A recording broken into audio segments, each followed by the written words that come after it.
다니엘서 7장 13절 14절 구약 1245쪽에 있습니다. 7장 13절 14절 한 목소리로 두 절 말씀 같이 읽겠습니다. 시작.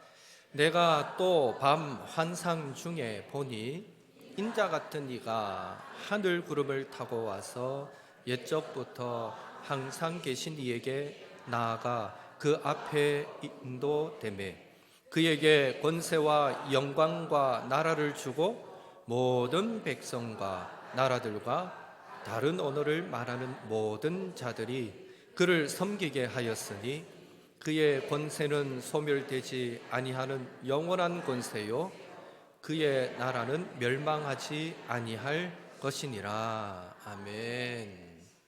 할렐루야. 찬양대 찬양으로 영광 돌리겠습니다.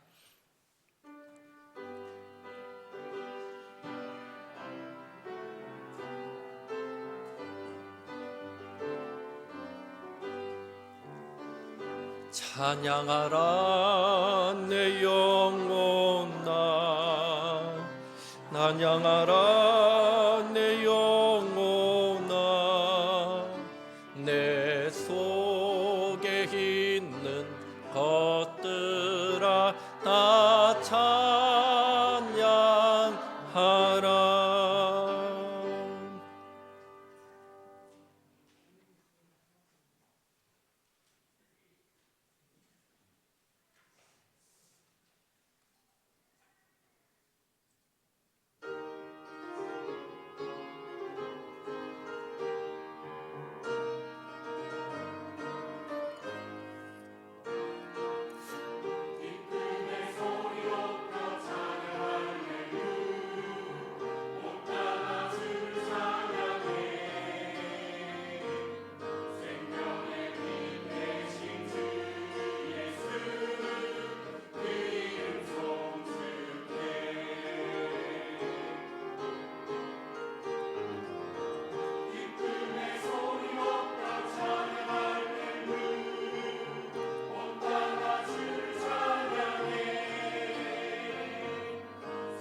아멘.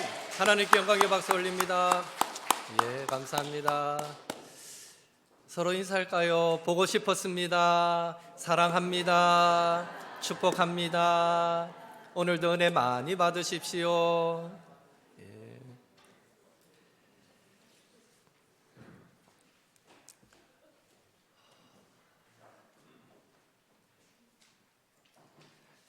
산다는 것이 황홀하다 라는 책을 쓴 다하라 요네코의 이야기입니다. 그녀의 나이 18세 때 그녀의 어머니는 뇌출혈로 쓰러져서 그만 세상을 떠나게 됩니다.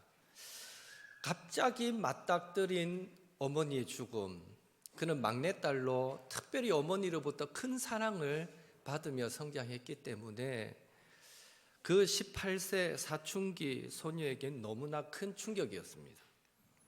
어머니의 죽음으로 인해 찾아온 두려움, 그 불안감, 그것을 잊기 위해 그녀는 그 당시에 음악 다방을 찾으면서 술과 담배로 그렇게 시간을 허비했다고 합니다. 하지만 그 마음 한편에는 언제나 나를 좀 붙잡아 줄 사람이 있었으면 좋겠다 하는 생각이 떠나지 않았고요. 평생을 내가 이렇게 살 수는 없는데 싶었던 요네코는 사람 만나는 사람마다, 사람을 만날 때마다 왜 살아야 하는지 삶의 이유를 좀 가르쳐 주십시오 라고 질문했지만 아무도 그에게 진지하게 살아야 할 이유를 말해준 사람이 없습니다. 너무 답답한 나머지 하루는 자기가 존경하던 선생님을 찾아가서 저는 왜 살아야 할까요? 라고 질문했는데 그 선생님은 그런 생각할 시간 있으면 공부나 해라 라는 아주 교과서적인 답을 해주었습니다. 결국 삶의 이유를 찾지 못하고 방황하던 이 요네코는 이렇게 살아서 뭐하나 라는 생각을 했고 추운 겨울밤 끝내 달려오는 신주쿠행 열차에 자기의 몸을 던져버립니다. 죽었다라고 생각했는데 눈을 떠보니 병실이었습니다. 깨어났을 때 그녀의 두 다리가 잘려나가 있었고 왼쪽 팔이 잘려나가 없었습니다. 그리고 심지어 오른팔에도 손가락 2개가 잘려나가서 3손가락만 남은 상태였습니다. 절망에 빠진 요네코는 이후로도 고마 죽어버리지 왜 살아서 싶지 않았겠어요. 그래서 이후로도 자살을 여러 번 시도했지만 번번이 실패합니다. 그러던 중에 병원에서 맥콜리 선교사님과 그 통역해주는 청년 아키도시라는 신학생이 그녀를 찾아오게 되고 그녀에게 복음을 전합니다. 자신은 곧 죽을 사람이니까 저한테 이런 거 전하지 마세요 라고 처음에는 거절했지만 끊임없이 계속해서 그 선교사님과 청년은 이 요네코에게 찾아와서 계속해서 예수님을 믿으라고 복음을 전하게 되죠. 그러던 어느 날 요네코는 생각합니다. 저들은 과연 누구이기에 나같이 버려진 인생을 찾아와서 저렇게 예수님에 대해서 말하고 그 말씀을 전하나. 한 번, 2번 권했을 때 그 생각은 들지 않았겠죠. 그렇게 조금씩 마음이 열리던 중에 한날은 그 선교사님이 자매님 때가 되면 읽어보세요 하고 놔두고 갔던 성경책이 눈에 들어옵니다. 그래서 그 성경책을 펴서 읽어가던 중에 고린도 후서 5장 17절 말씀이 그녀의 눈에 쑥 들어오게 됩니다. 함께 읽어보겠습니다. 그런즉 누구든지 그리스도 안에 있으면 새로운 피조물이라 이전 것은 지나갔으니 보라 새 것이 되었도다. 아멘. 마침내 그녀는 예수님을 믿고 변화된 하나님의 사람이 되었고요. 이전에는 날마다 죽어야지 했는데 예수님을 믿은 후로는 날마다 감사합니다. 하나님께 감사 기도를 올리게 되었다고 합니다. 그러던 어느 날 선교사님과 함께 통역해 주던 그 복음을 전해 주었던 아키토시라는 이 청년이 그녀에게 찾아와서 청혼합니다. 자매와 제가 한 팀이 되어서, 우리가 한 팀을 이루어서 주님의 사랑을 전합시다. 거부했지만 그 청년의 간곡한 청혼에 허락하게 되고 두 사람은 결혼하게 되고, 그래서 두 딸을 키우며 요네코는 목회자의 아내로 그렇게 복음을 위하여 살다가 2005년에 세상을 떠나게 됩니다. 요네코가 하나님을 만난 후에 했던 최고의 고백이 바로 그 책 제목입니다. 산다는 것이 황홀하다 였습니다. 산다는 것이 황홀하다. 우리는 하나밖에 없는 생명을 가지고 한 번뿐인 인생을 살아갑니다. 삶의 이유를 알지 못하고 살아간다면 그만큼 방황할 수밖에 없고 불행할 수밖에 없습니다. 단 하루를 살더라도 삶의 이유를 알고 살아야 하는 것입니다. 다니엘서 2장과 7장은 비슷한 내용으로 구성되어 있습니다. 2장은 느부갓네살 왕이 꿈에 보았던 큰 신상과 뜨인 돌의 환상을 다니엘이 해석해 주는 내용이었습니다. 그 환상은 인간이 세계의 역사를 주도하고 강대국이 역사의 중심에 있는 것 같지만 온 인류의 역사를 주관하시는 유일한 주권자는 하나님 한 분이시다라는 것을 강조해 주는 그런 환상이었습니다. 7장은 느부갓네살 왕이 아니라 이 다니엘이 직접 꿈에서 환상을 보는 내용입니다. 1절에서 14절에 보면 다니엘은 크게 두 가지 환상을 봅니다. 먼저 다니엘은 꿈에서 바다에서 나오는 큰 짐승 넷의 환상을 봅니다. 그 네 짐승은 각각 차례대로 바벨론, 메데와 바사, 알렉산드리아, 로마를 상징합니다. 그 환상은 이런 강대국들을 주축으로 하는 인류의 역사를 하나님이 주관하시고, 이렇게 강력한 국가들도 결국에는 하나님의 주권에 의해서 지배될 수밖에 없다라는 것을 그 환상이 보여주고 있습니다. 그 후에 다니엘은 또 그날 밤에 모든 권세 위에 뛰어난 권세를 가지신 이의 환상을 보게 됩니다. 그는 인자 같은 이였습니다. 환상 중에 보았던 그는 인자 같은 이였습니다. 하나님이 그를 높이시며 그를 통해서 세워지는 하나님의 나라는 영원할 것이고 결코 소멸되거나 멸망하지 않을 것이다 라는 내용의 환상이었습니다. 그렇다면 이 7장에서 다니엘이 보았던 이 두 가지 환상이 주는 의미가 무엇이겠는가 하는 것인데요. 첫째로 우리 성도는 인생이 어려울 때에 하나님께 시선을 고정해야 한다라는 것입니다. 다니엘은 바벨론 포로로 오랜 기간을 살았습니다. 어린 시절 바벨론으로 끌려와서 바벨론이 바사에 의해서, 페르시아에 의해서 멸망할 때까지 오랜 세월 이스라엘의 회복을 소망하며 살았습니다. 그 기간 동안 다니엘이 받았을 나라 잃은 그런 포로의 서러움은 이루 말할 수 없는 아픔이었을 것입니다.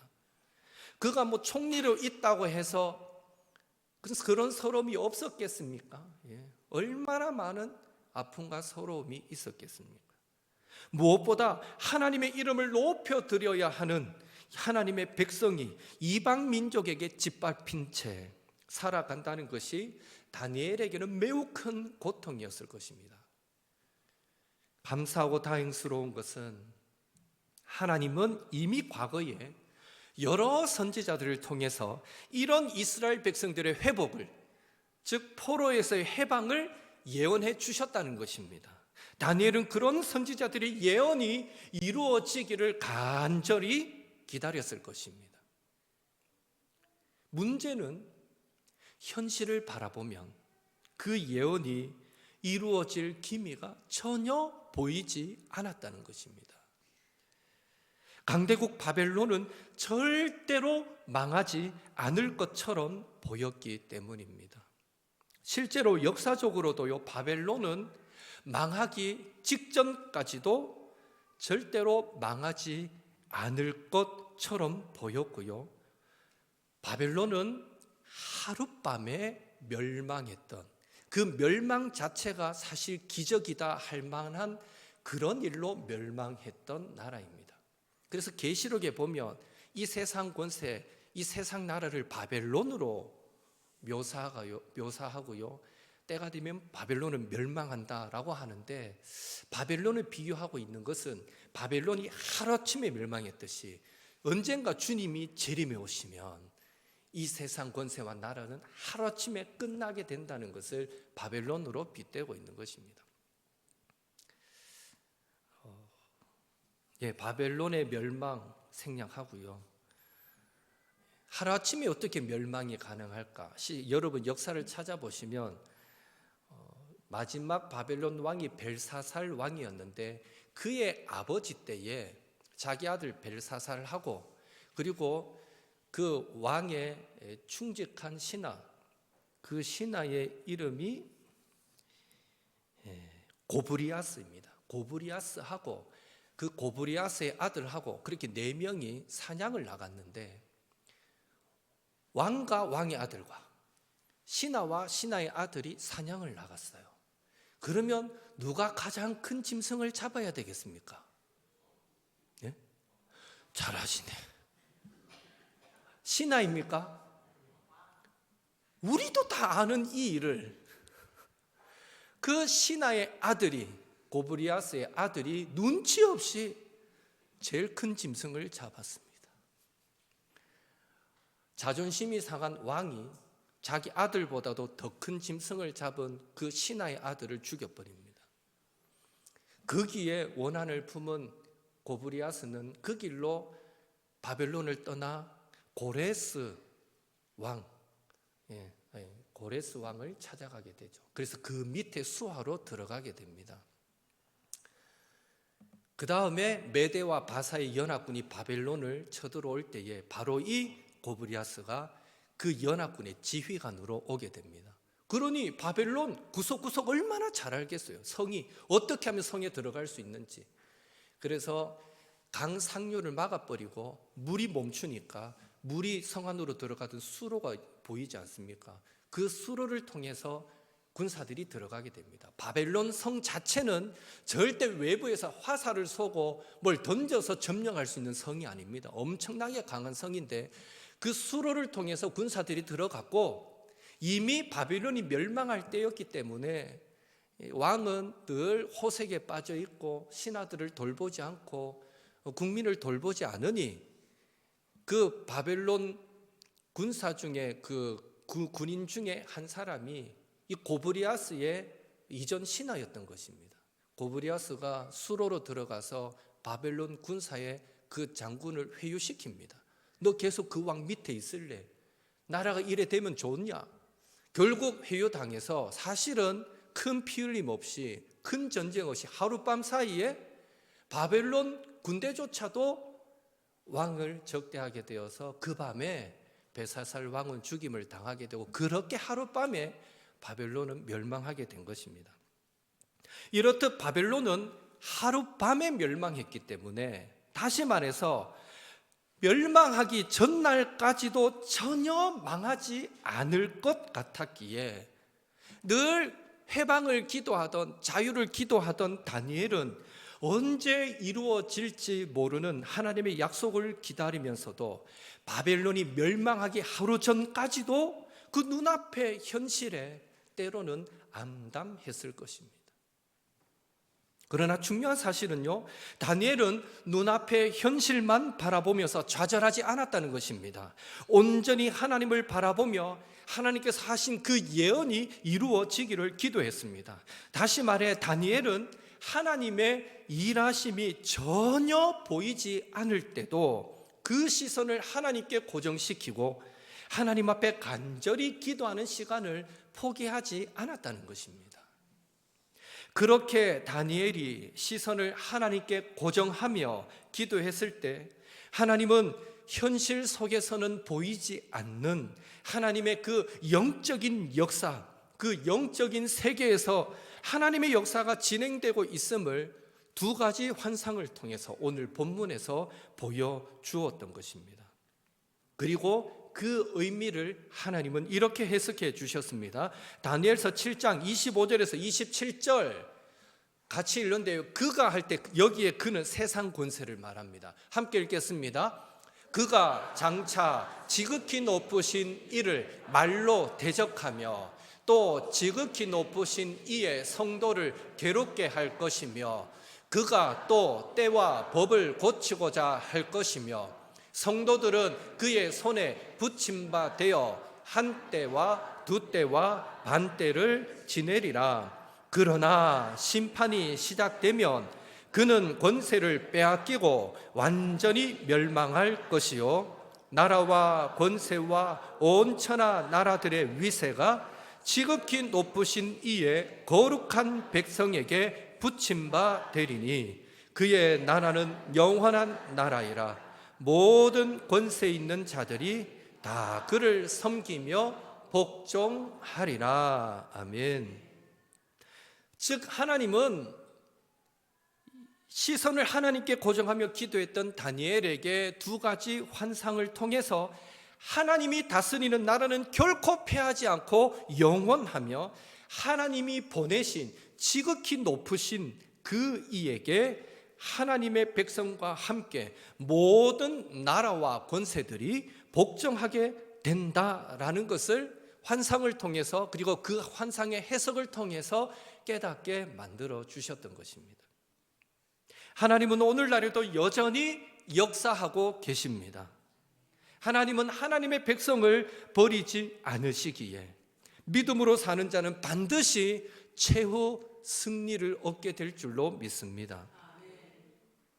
그래서 우리는 우리의 인생이 어려우면 어려울수록 하나님께 시선을 고정해야 합니다.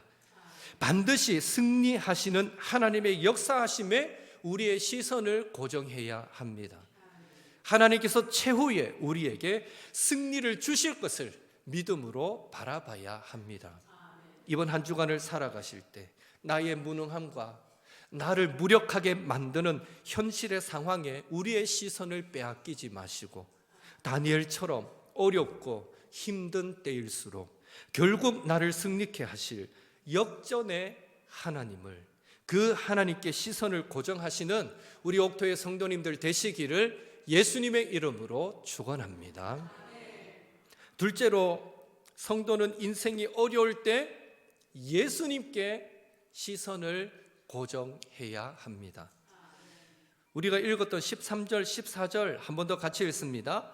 내가 또 밤 한상 중에 보니 인자 같은 이가 하늘 구름을 타고 와서 옛적부터 항상 계신 이에게 나아가 그 앞으로 인도되매 그에게 권세와 영광과 나라를 주고 모든 백성과 나라들과 다른 언어를 말하는 모든 자들이 그를 섬기게 하였으니 그의 권세는 소멸되지 아니하는 영원한 권세요 그의 나라는 멸망하지 아니할 것이니라. 아멘. 이 말씀의 결론은 인자 같은 이가 와서 영원한 나라를 통치하고 다스린다라는 것입니다. 각박한 현실 속에 하나님께서 다니엘에게 주신 위로는 장차 구름을 타고 오실 인자 같으니 사람의 아들 같은 이였습니다. 그렇다면 이 인자 같은 이는 구체적으로 누구일까요? 마가복음 9장 9절 같이 읽습니다. 그들이 산에서 내려올 때에 예수께서 경고하시되 인자가 죽은 자 가운데서 살아날 때까지는 본 것을 아무에게도 이르지 말라 하시니, 이 구절뿐만 아니라 사복음서를 보면 예수님은 공생의 사역 그 기간에 자주 자신을 인자라고 그렇게 말씀하시므로 자신이 바로 그 구약에 예언되어졌던 인자 같은 이임을 드러내셨습니다. 다니엘서에 예언된 인자 같은 이는 바로 메시아 구원자이신 예수님을 의미합니다. 다니엘이 그 어려운 포로 생활, 그 힘든 현실 속에서 유일한 소망으로 붙들고 바라보았던 대상은 바로 하나님이 그렇게 만든, 그렇게 소망하라고 보여주신 대상은 바로 인자이신 그리스도이신 것입니다. 우리도 인생이 어려울수록 다니엘처럼 예수님께 우리의 시선을 고정시켜야 합니다. 예수님만이 우리의 유일한 소망이 되시기 때문입니다. 다니엘이 본 환상에서 인자 같은 이가 이스라엘의 모든 억압과 핍박의 상황을 해결해 주시고 영원한 승리와 권세로 나라를 다스리듯이 예수님은 오늘 우리의 모든 환난과 고통의 상황, 모든 억압과 압제의 상황을 종결하실 분이십니다. 그래서 우리는 더 이상 인생의 문제를 부여잡고 인생의 무거운 짐을 홀로 지고 살아가지 않으셔도 됩니다. 우리에게는 우리의 문제를 함께 짊어지시는 최후의 해결사이신 예수님이 계시기 때문입니다. 또한 예수님은 우리에게 참된 안식과 자유를 주시는 분이십니다. 마태복음 11장 28절 같이 읽겠습니다.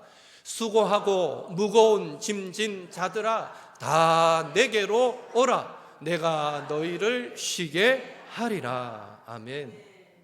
예수님은 우리에게 수고하고 무거운 짐을 진 자들아 다 내게로 오라 말씀하십니다.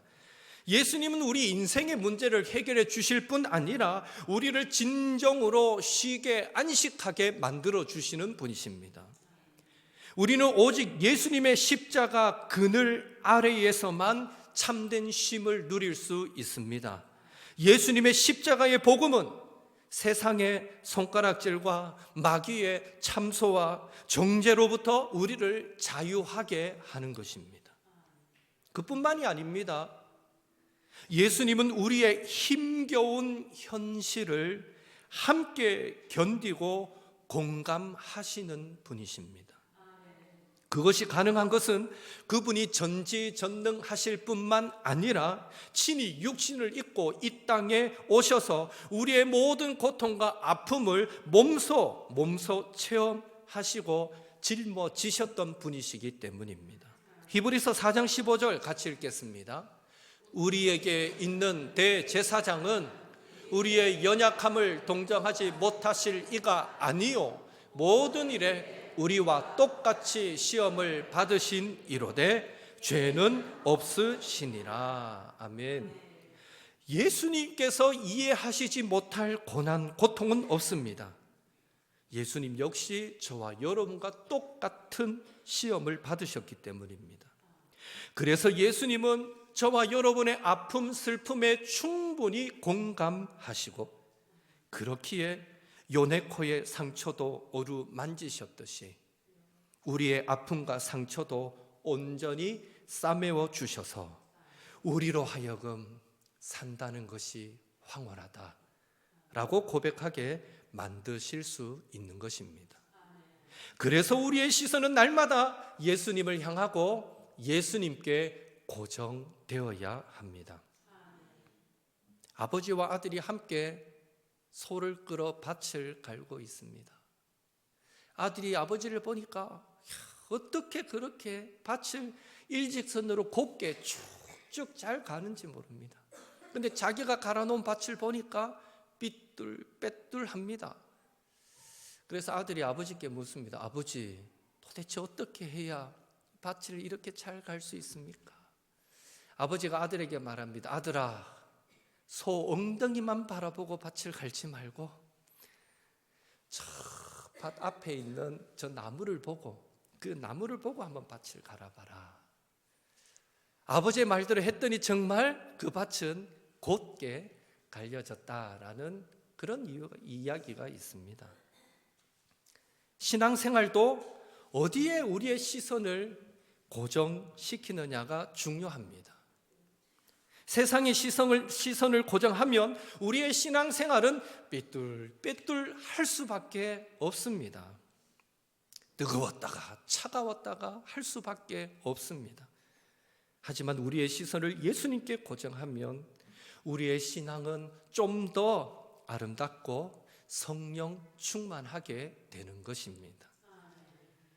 바라기는 우리를 사랑하시어 십자가에서 자신의 물과 피를 다 쏟으신 그 예수님께 우리의 시선을 고정하심으로 바벨론 속에서 포로가 되어 살아가는 것 같은 그런 감옥과 같은 상황 속에서 답답한 현실 속에서 참된 안식과 쉼을 주시는 진정한 해결사이신 예수님을 만나는 우리 옥토의 모든 성도님들 되시기를 예수님의 이름으로 축원합니다.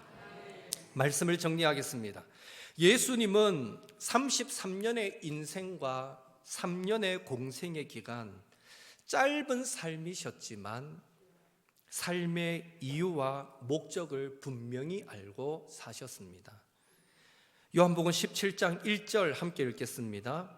예수께서 이 말씀을 하시고 눈을 들어 하늘을 우러러 이르시되 아버지여 때가 이르렀사오니 아들을 영화롭게 하사 아들로 아버지를 영화롭게 하옵소서. 아멘. 때가 되었사오니 아들로 아버지를 영화롭게 하게 하옵소서. 예수님의 인생의 목적은 아버지 하나님을 영화롭게 하는 것에 있었습니다. 그 안에 인류의 구원도 다 포함되어 있는 것입니다. 그 사명을 이루기 위해 이 땅에 오셨고 십자가를 지시고 죽임을 당하셨습니다. 또한 그 하나님을 영화롭게 하시기 위해서 사망 권세를 이기시고 부활하셨습니다. 그렇다면 예수님의 몸된 교회인 우리의 인생의 목적도 하나님을 영화롭게 하는 것이 되어야 하지 않겠습니까? 우리가 인생의 목적을 알고 하나님께서 맡겨주신 사명에 따라 살아가게 될 때 주어지는 축복이 있습니다. 그것은 바로 임마누엘의 축복입니다. 우리가 항상 하나님이 기뻐하시는 일을 행하려고 몸부림치면 하나님은 절대로 우리를 홀로 내버려 두시지 않으십니다. 그러니 우리의 욕망을 이루기 위하여 외롭고 고독하게 인생을 살지 마십시오. 하나님께 시선을 두고 하나님께서 주신 사명을 따라 행하면서 예수님과 동행하는 매일의 삶이 우리에게 주어지는 황홀한 축복임을 믿으시기 바랍니다. 예수님을 만나면 우리 인생이 재해석됩니다. 우리는 모두 깨어진 질그릇과 같은 연약한 존재이지만 우리 안에 빛이요 보배이신 예수님을 모시면 그 깨어진 질그릇에 담긴 그 예수님으로 인하여 그 복으로 인하여 우리는 고귀한 가치를 누리게 될 줄로 믿습니다. 혹 여러분의 인생이 위기 가운데 있지는 않습니까? 혹 새로운 도전에 직면해 있지는 않습니까? 그렇다면 내 눈이 아닌 하나님의 눈으로 오직 믿음의 눈으로 그 모든 것들을 바라보십시오. 빛 대신 예수님이 우리 안에 거하시면 어떤 인생의 고난과 도전에 직면해도 우리는 희망을 노래할 수 있습니다. 그것이 바로 하나님의 사람이 바라보는 시선입니다. 이번 한 주간도 매일 아침 예수님으로 우리의 인생을 재해석하시고 십자가의 풍성한 은혜를 누리기 위해 기도하시면서 언제나 우리의 소망 되시는 예수님과 동행하시는 우리 옥토의 모든 성도님들 되시기를 예수님의 이름으로 축원합니다. 우리 나눈 말씀 붙들고 함께 기도하도록 하겠습니다. 나의 무능함과 나를 무력하게 만드는 현실에 우리의 시선을 빼앗기지 않게 하시고 어렵고 힘들수록 승리케 하시는 하나님, 역전의 하나님께 우리의 시선을 고정하게 하옵소서.